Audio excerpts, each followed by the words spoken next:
Hi and welcome back to the channel, and even though this episode is about the Mark II Escort build, I'm under a Ford of a different kind.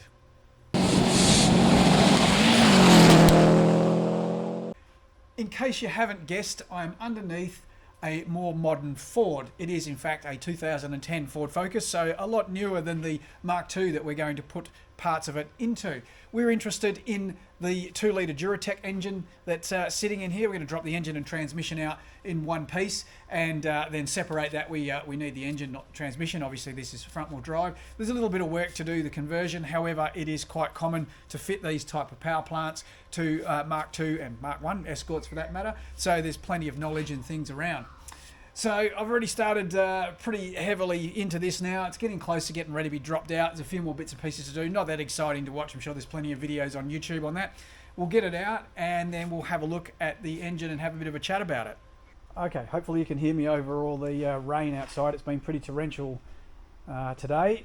Winter is not going down without a fight, even though we're only a couple of days out of spring. Anyway, let's talk about this engine. All aluminium 2-litre Ford Duratech engine.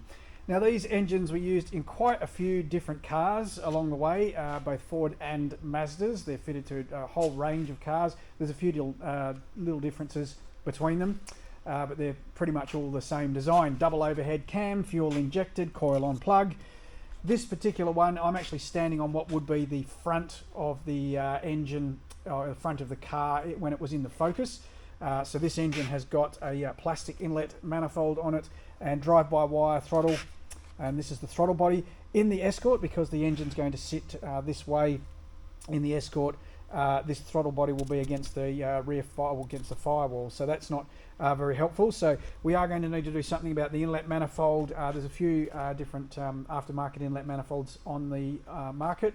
Also, if we go to a cable throttle rather than a drive-by-wire, whilst the ECUs are quite capable of handling that, things like links, no problem at all, it is a problem in terms of having to get a throttle sensor for the throttle pedal mounted inside the car. So if we go to a cable throttle, that's going to make things much easier. We can take this off and do away with that. We'll work out what we're going to do with that.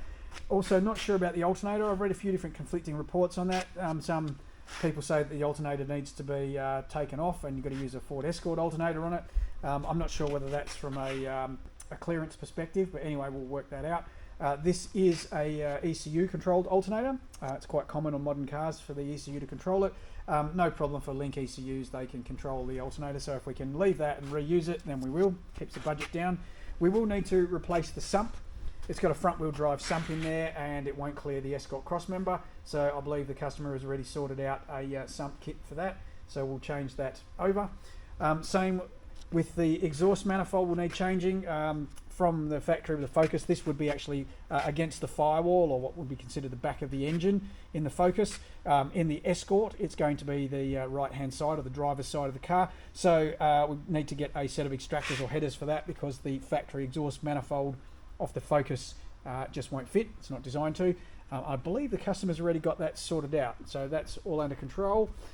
In terms of transmission, we've already got the transmission here. This is a Mazda RX-8 transmission, so it's come out of a rotary Mazda. A lot of crossovers between Ford and Mazda. It doesn't actually go straight onto the Duratech engine. It does need an adapter plate for it. It's nothing serious, it's just a couple of little bolt holes that don't quite line up, and I believe the customer's got that sorted already, so that's great. Clutch wise, this one actually looked like it had a new clutch in its recent history on there. We won't be able to use that anyway. We'll get that sorted out. I think we're going to use the Pinto flywheel and then a clutch to suit that, and away we go. And we'll get round to that as we do. Also, tail shaft. This is the RX-8 tail shaft. We do have the Escort tail shaft as well. Basically, what we need off the tail shaft is this section here, basically the front yoke. So that goes into the gearbox, and we'll get a custom tail shaft made that will connect it to the rear axle or the rear diff, which in this case, I believe the customer's got an Atlas axle sorted out for it. So that'll be out of an early Transit van or a V6 Capri or something like that, which is pretty much what the factory used in their rally cars back in the day. They're quite a strong rear axle, and it should make things a little bit easier because some of those bits and pieces should line up with the Escort, particularly the rear springs. Anyway, that is where we're at with this at the moment. We've got the Focus ready to go, so we'll be able to move that out of the workshop and get that sorted out. And this is the lump we're really interested in. With everything we need out of the Ford Focus, the engine and gearbox sitting on a pallet waiting to go, it's time to get back onto the Escort body shell. So it has been progress. The cage is now in the car, which is great news. That's all under control and done. I've just been working the last hour or two getting a few bits and pieces sorting out. There was a bit of welding, dressing up underneath to do on the diff cover area, and also to make up the reinforcing panel to go back on the front of the bracing there. That all had to be cut out as part of that. There's also quite a bit to do. I've got to get on and hole saw out some small discs, because we've got to plug all of these holes and weld them up. They're everywhere in the body shell. I'm not so concerned about the ones in the side of the sill there, but definitely all these ones on the floor. Also, when the cage was going in, there was some rust discovered underneath there. You can just see it. It's painted gold underneath the plate or the bracket for the cage there. So we'll have to make up a piece to go in there, weld that up and sort that out. While we're at it, we'll make up some pieces to go to plate up this hole here. This is where the handbrake went. And there's a few sections in the boot as well. This is where the drop tank filler went for the drop tank and the fuel tank. We don't need that, so we'll weld that up. That one there. And then there were some hole saw holes here. I think I might have talked about this in a previous video where the battery cables had been put through for the battery in the boot. We will also sort that out as well and weld those up, because we have got a bracket to go in for the Group 4 fuel tank to sit on in there. Progress update, welding all the bungs into the floor, got them all sorted, and the rust over in the right corner underneath the cage there sorted. So it is making progress now to get onto the boot and weld up all the bungs in there. So that is all of the holes in the boot floor sorted out. There were quite a few other holes in here that needed to be welded up as well, that probably aren't showing up that well on the camera. I'm not sure what they were all drilled for. There was all sorts of bits and pieces. Who knows, maybe somebody had stereo stuff in here in the past, or the battery and whatnot. So the next step is now to measure out to get this Group 4 fuel tank bracket in the correct place, and then clean up underneath it, prime underneath it, and then weld this in.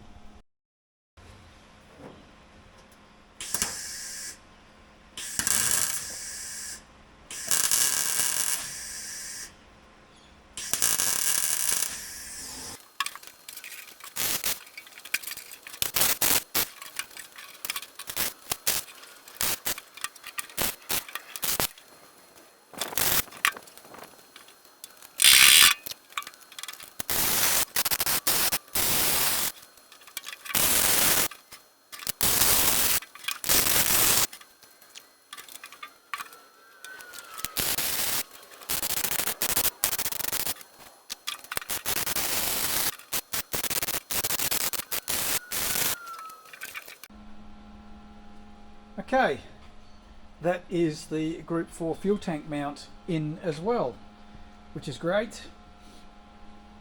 We're making some progress. Thankfully, we're getting closer to finishing off all the fabrication and welding in this car, which would be a good thing. Still a little bit to go though. I've got seam welding to do on the chassis rails and around some other bits and pieces in the front suspension towers and things like that. A couple of plates have got to go in where the struts mount up, to strengthen those up because they're a known weak point.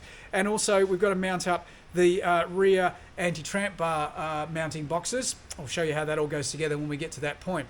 In the meantime, in the last hour or so, while the rain has been absolutely pouring down outside, I have been busy under here getting seam sealer and primer onto all of the bare metal bits and pieces in here and sealing up anywhere where potentially water and mud could get in. The last thing we want after doing all this work on the car is to get some more rust in there. Now, there was an interesting comment on one of our previous videos on this car about the amount of seam sealer we're using, and yes, it probably does look like a lot. Seam sealer, however, is pretty specially formulated for, well, exactly that. And it's quite thin. So when you, we have got a very small hole cut in the nozzle, so you squeeze that out, and then when you smooth that off, it does spread quite evenly, and so it probably looks like, well, look, quite a lot. And yeah, we have used a lot in the scheme of things, I suppose. However, at the time, we'd probably used about 1.5 tubes, and now we've cracked third tube open, so we're about 2 and a bit tubes so far have been used. When we've got all the seam welding and other bits and pieces done, that's not going to need seam sealer in it as such. It's really just where you've got new panels, you know, or there's an overlap or basically a seam where you could get moisture or water into it. So while it might look like a lot, it's not a lot. Now, the other thing to keep in mind is there is probably not a great deal of metal, original metal, left in this car.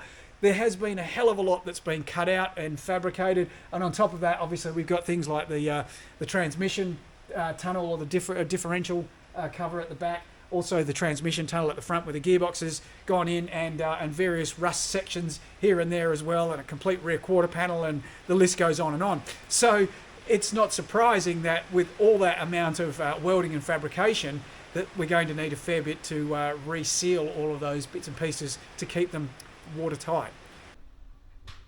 More cutting, grinding and welding to be done to get these 4-link rear sections in, 4-link box mountings. Wasn't, again, usual story, not very easy to find information on the internet on how to install these things. One thing that is making it just a little bit trickier is the cage being in the way here with the diagonal cross bracing. We didn't have time to get these link boxes in before the cage went in. It would have been easier to install them previously, not by much though. So basically what it means is we've got to cut out a section of the seat reinforcement plate there so that these will sit in. It won't quite sit in square at the moment because the bar is fouling here. That's okay because we've got to cut out through the floor to drop these into position to get them in the right position, and then once we've got them through and worked out where that's going to go and got them in square, we'll get the height set correctly. Oh boy, these 4-link boxes have really not been much fun at all. It is quite tedious, and it comes down to simply not having a drawing or some installation instructions, and it would be very, very easy for them to provide those, but they don't. Unfortunately, there's a few different types of these and different manufacturers that make these on the market. So, and they all seem to be different. The number of holes here for the adjustment, the actual height of the bracket, the size of them, the angles are all different. And so trying to find the right ones, well, in fact, there's pretty much non-existent. Has been very, very difficult. So it has been a bit of fooling around and a bit of trial and error to get this right. And I've had to tack it in a couple of times and then cut it out and readjust it. However, we're now confident that it is correct. Up the back there, as you can probably see, we do need to patch up into the tower there. That was where the old shock absorber mounting is. No major drama there. We'll be able to put the piece in that we cut out of there and sort all that out. So now I'm going to weld this one in. It's all tacked into place and looks pretty good. And then we can get on and get the other one in, which will be much easier because now we've got some measurements and bits and pieces to follow to work it out. Okay, time to get onto it. Another couple of hours later, and that is both of the 4-link boxes pretty much welded in. Still got to just do that little patch in the shock tower there and a couple of other little bits and pieces. But that is the major suspension welding all pretty much sorted out. So that's the rear end welding done as far as the suspension goes. Rear turrets are in, rear 4-link boxes are in, so all checked off the list, which is great. Fairly involved job. The welding wasn't too bad, but just everything else that went with it to get it in, like I said earlier. So during the construction of the cage, or rather design of the cage, there was a discussion about whether or not we run what we call a transverse bar. Some people call it a tunnel bar that basically runs, probably off camera for you, but from the base of the main hoop from side to side, so it runs across the car to strengthen that up. And look, we decided not to do it for a number of reasons, but probably the most major reason was that bar would be trying to fight for the same space that we need for the 4-link boxes. So instead of putting that in, and there's not really any need for it, the 4-link boxes have gone in its place. Being that these modern cage designs, which is all part of the regulations, already have double diagonal crosses in the main hoop and the same in the rear legs or the rear stays, they are quite well triangulated and quite solid already. So I'm very confident that rear end is going to be plenty strong enough in here, and with the way that we've set the suspension up, or the suspension mounting points up anyway, the customer's got a few options with what they do in terms of rear suspension. One thing with putting the 4-link boxes in, if you do run the 4-link anti-tramp rods in the rear, you won't be able to use the factory shock absorbers, basically those 45-degree telescopic mounts. The shock absorbers would foul on the anti-tramp bars or vice versa. So this car obviously won't have those anyway, having the turret kit in there. So realistically, if you put the turret kit in, it's well worth putting the 4-link boxes in at the same time, and it gives you a few more options. Again, depending whether that's going to be a road car, or for us it doesn't matter being a rally car. The other thing about having this bar, not having this bar in here, is that it does allow us a bit of access. There's not a huge amount of room there to crawl through, particularly once the race seats are in. It's not going to be an easy job. However, with that bar in there, it would make it even more difficult to get in the back. Realistically, there's not much need to get in there, maybe to remove the rear dampers for servicing and things like that, or probably the other likely reason to do it on a more regular basis is probably for cleaning the back of the car out, to get dust out and things like that, which, hopefully we don't have to do that too often. Anyway, that's it for today, I think. It's about 30 degrees today. It's a nice spring day, but it is getting quite warm in the workshop, and I think it's time to call it. I know I said the next stage would be to put the seat rails in. However, workshop has been rearranged a little bit. We've had to rejig it, and cars on the hoist not able to get into it just at this particular moment. Saturday, and I thought, well, I've got plenty of other jobs that need to be done, and this kind of does tie in with needing to do some welding. So basically what I've got to do is this sump on the Duratech engine, obviously I've already got the engine flipped, is not good for a rear wheel drive setup. In a front wheel drive, so where this is transverse across the centre of the car, the positioning of the sump and the pickup and all those sort of bits and pieces is not such a big drama, because the cross member, if the car has one, has a longitudinal cross member, so it runs this way. Whereas in a rear wheel drive car where the engine is in line or longitudinal down the car, the sump is more of a drama. So basically this sump or oil pan is no good for using in a rear wheel drive setup, so we've got to change the sump. So having got the time at the moment, I'm going to get in and take this sump off. Gives us a chance to have a look underneath it. We do have the correct sump to go on it, so we'll put that on.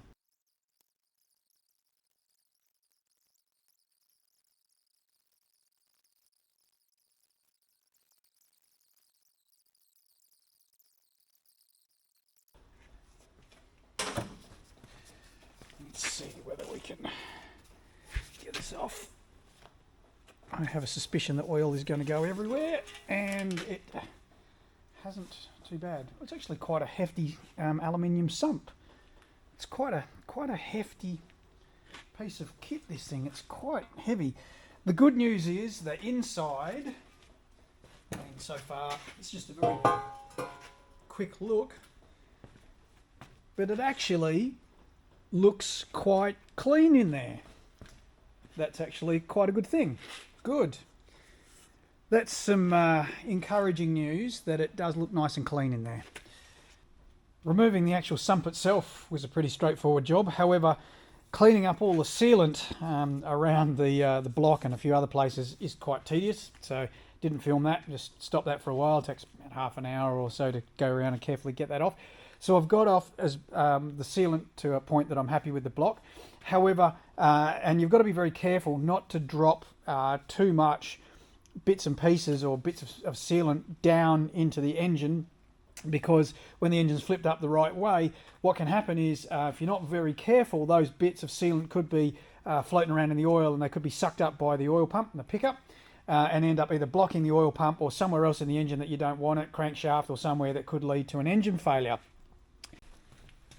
Okay, unboxing video of the new sump. So we have got an oil pickup, some bolts. I wonder if they're sump bolts. Don't know what they're for yet. We'll find out what they are for. And a new dipstick tube. I'll have to clean that up a bit. It's got a bit of corrosion on it. That's not too flash. Not a lot, but it's gone through part of the anodizing there. It's a bit corroded. Anyway, and a new dipstick. Cool. And then the new sump, which is all steel. Hopefully you can hear me over the rain there, and presumably that's where the dipstick tube inserts into, by the look of that. What else have we got in here as well? There's another tube in here. Now that is the sealant to use for the sump gasket. One last step here before we get to fitting the new sump is to remove the oil pickup from the old oil pump, or the old sump.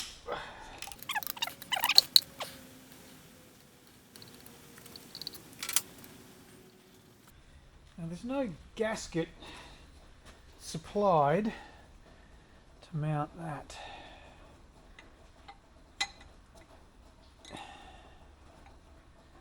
That looks like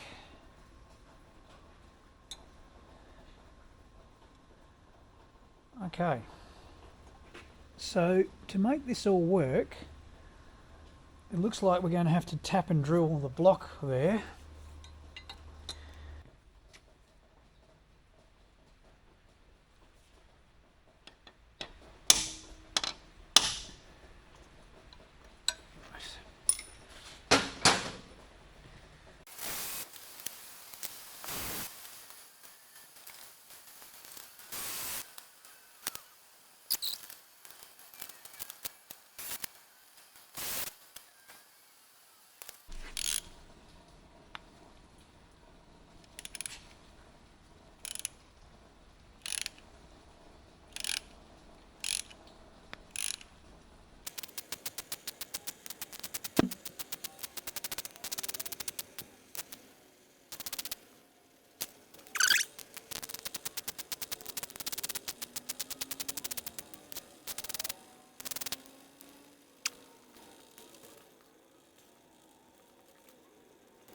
So like I said earlier on, we will also give this a oil change without actually turning the engine over, just to flush out anything that might be a bit of a foreign contaminant in there before we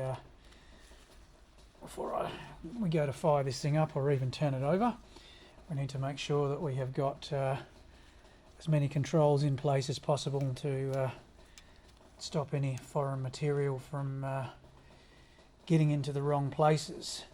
Now I've already cleaned all the block and the sump with some cleaner, some solvent, to make sure that that is all going to go ahead. Let's see if this will all come out.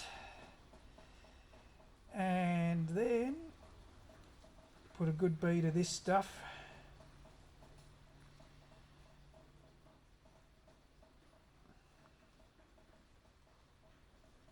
around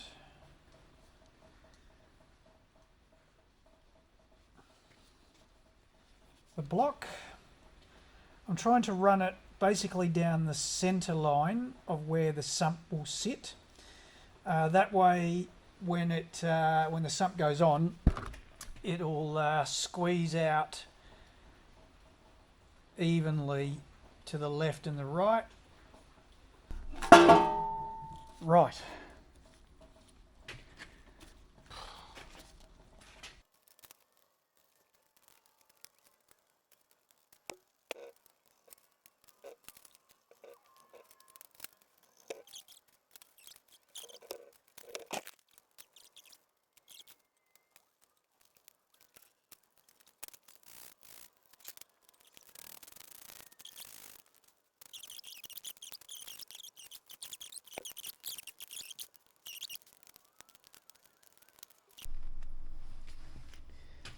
Here's our flash looking adapter plate.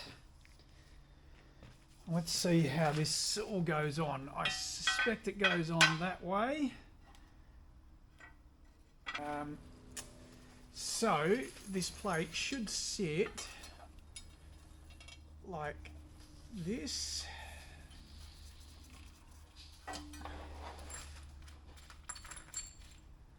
At the moment, no flywheel on. We will be using a Pinto flywheel. So I've got the flywheel there. Do have to machine that flywheel so that it's good to go for... that one doesn't hang on by a lot. There's a cutout perfect for the starter motor there. This looks like it's a pretty well designed piece of kit, which is great. It's not bodged up. Yep. Looks like it's going to clear everything.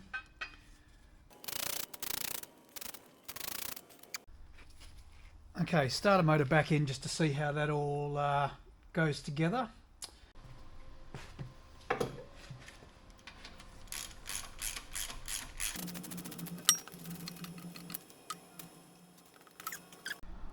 I did have to remove the starter motor again because it's not going to fit. So it looks like we're going to have to mark that and trim out a little bit around the starter motor to make that fit. Might be able to die grind that out. Otherwise I'm going to have to cut a section of that out to get the starter motor in there. Not the end of the world. May be able to machine that out with the die grinder and get that all sorted. We'll see what happens when we get to that point. But certainly the starter motor won't fit in there as it is. To make this whole thing a bit more secure, I wanted one more bolt in. We only had 3 in it. So before lifting this up, I put a 4th bolt in here. They didn't supply us a long enough bolt in the kit. So I've managed to find one with the right thread, a little bit too long, so I've spaced it out with a few washers. I'll have to get the correct size one there. But at least now we've got the engine secured to the gearbox with 4 bolts. So that makes me feel a bit happier about it. Yeah, definitely going to have to cut this out a little bit and machine that out to get the starter motor to fit. Everything else looks pretty good. So it's not bad. It's not bad at all. It's all gone together okay. Stage 1 of getting the seat tubes in. There's a fair bit of work involved in getting seats in. It's something I've talked about on this channel a fair bit. So one of the things that the Escorts particularly are not well known for is their tolerances. They're quite wide. So say, for example, trying to get a datum point to measure this all off. So took a few measurements, say from the seat mounting bracket at the back here through to the factory cross member for the seats at the front. This is on the co-driver side. Measured that up side to side and took a whole bunch of measurements, and it works out that they're about 5 mil out. So no surprises there from factory. So couldn't use that, just the purely measurement method. There's a few ways you can do it. For me, I found that using a laser works quite well. So get a datum point, get it all set up square and then parallel, then mark the lines, and then that helps to ensure that the seat mounting tubes are parallel with each other and also square in the car as well.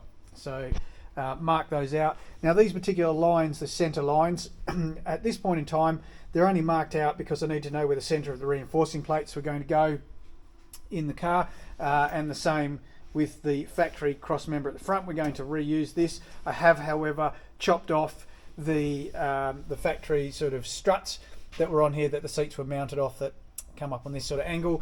I'm not going to reuse those. Instead, this will have plates welded into it with a captive thread in there, and then the seats will be able to be mounted on the rails for the seat will be mounted off that, and that's perfect fly in the regulations. They do say that you can use factory seat mountings, which we've done. Just to strengthen that up, obviously I have seam welded this cross member into place. So those that's partially done. The reinforcing plates are all done. Also had to weld up. There was a few other holes in the floor where there were slight patches of rust. Also, it wasn't particularly easy to get the rear mountings out of the seats on these. There was a bit of drama getting them out, and so the floor pan had a couple of holes in there. So it was easier to weld in some decent patches, and we know that they're all sorted out and done. On the driver's side, obviously we don't have the factory front cross member here because there was so much rust in the floor pan there, so we had to cut that whole cross member out and then replace that. So that's got a new section of steel in for the floor pan there, and then the reinforcing plates are in. So next stage will now be to start measuring out and working out the angles to get the seat tubes in and get that sorted out. And then once we've got that done, we've then got to work out the datums to actually get the centres for the mounting holes. So when that tube is in, we'll need a thread welded into it, and the same here to make sure that we get that all square as well and sorted out. And then once that's all in and done, then welded all in, then we're pretty much done with our welding inside the car. Right, that's the seat mounting for the co-driver side sorted out. A lot of work, haven't filmed all that. It's taken another couple of hours from the last point, but it's done. So basically with these tubes, there's a size and thickness they've got to be, so we've put those in.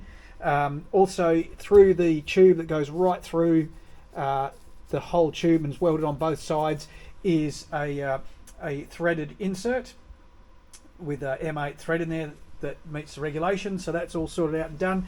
At the front we've reused the factory seat cross member, which is fine, and what we've done is we've drilled a hole, welded a nut-sert, a weld-in nut-sert into the factory cross member, and then put a plate over the top of that and plated that in. So effectively that nut-sert in there is captive, and strengthen that up.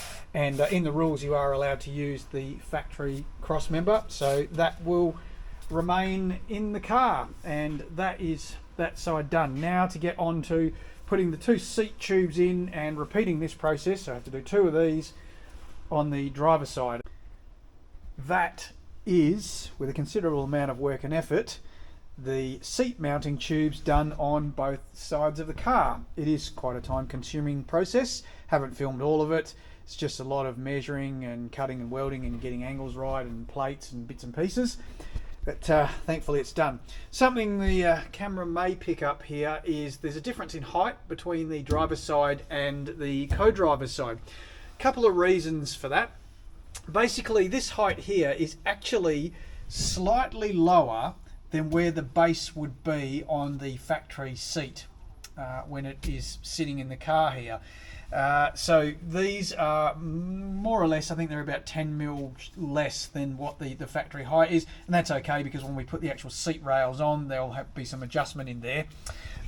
Co-driver's side is lower because on the co-driver side they don't need to see over the bonnet necessarily, so we can get the weight down lower and further back in the car, so the seats will be mounted down here a little bit lower. There's still obviously a bit of height in here. They're not going to sit directly on these rails. They'll still come up a bit. They just won't be quite as high as the driver's side.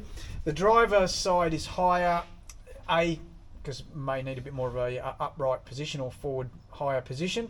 Also the driver is a little bit shorter, so we want to make sure that we've got plenty of height in here. And even for me, if I was mounting seats in the car for me to sit on this, I would set them at probably about this height as well. Just makes it easier to be able to get the seat in the right position. Obviously we've still got to get the rails and then we can drill and mount those as we need to into these captive threads that are now in here.